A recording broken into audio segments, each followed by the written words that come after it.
Doon po live si Maris Umali. Maris, kumusta dyan?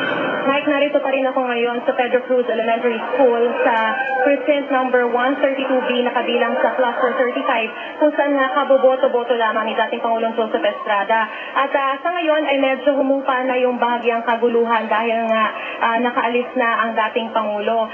Hindi naging matagal yung kanyang pagboto pero ang natagalan lang yung kanyang pag-akyat dahil napakarami talaga mga tao na naghintay sa kanyang pagdating at ang dyan nga sa nakikita niyong arrival niya, dinumog pa siya, yung mga tao ay talagang pinilit siyang malapitan, magpa-autograph at mahalakan pa siya.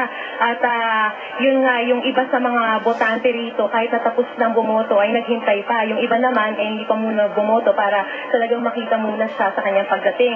Hindi rin naging madali yung kanyang pag-akyat, gaya nga ng nai-report natin, nasa ikatlong palapag itong presinto kung saan boboto si Estrada. At yung pong hagdanan na yan ay napakakipot ng dadaanan at marami pang mga sumasabay sa kanyang mga security. Kaya hindi rin naging madali yung pag-akyat ni Estrada. Pero naikwento nga niya sa atin sa maikling pagkakataon na pumunta siya rito na hindi naman siya nahirapan, unlike yung mga ibang mga senior citizens. Malaking tulong daw yung pagkaka-opera na ng kanyang tuhod.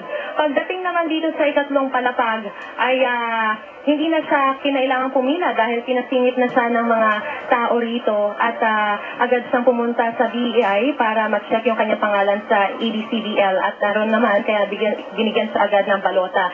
Wala pang 5 minuto na bumoto si Estrada pero masusi niya talagang tinignan at sinek kung maayos niyang na-shade yung mga balota niya at pagkatapos niyang bumoto ay pumunta na siya sa Picos machine para isubo yung kanyang balota at nag-thumbs up sign pa nga siya para ipakita na wala siyang naging problema sa kanyang pagboto. Ayan nga po nakikita nyo. Talagang sinabi niya sa atin na hindi siya nagkaroon ng problema sa bagong proseso, yung automated process.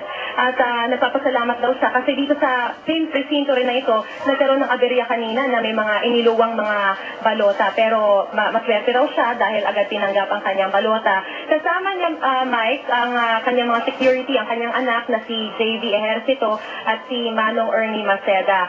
Sabi niya, bago siya pumunta rito ay nagdasal muna siya sa Antipolo Church at pumunta rin sa puntod ng kanyang mga magulang sa San Juan Cemetery. Malaking tulong daw siya ito dahil kumbaga line to heaven daw niya para makamit ang tagumpay. At pagkatapos dito, Mike, ay pupunta siya sa isang lugar kung saan magmo-monitor na siya ng nagaganap na eleksyon. At yan muna ang pinakasariwang balita mula rito sa Pedro Cruz Elementary School. Ako po si Maris Umali nakatutok sa eleksyon 2010. Maraming salamat, Maris Umali.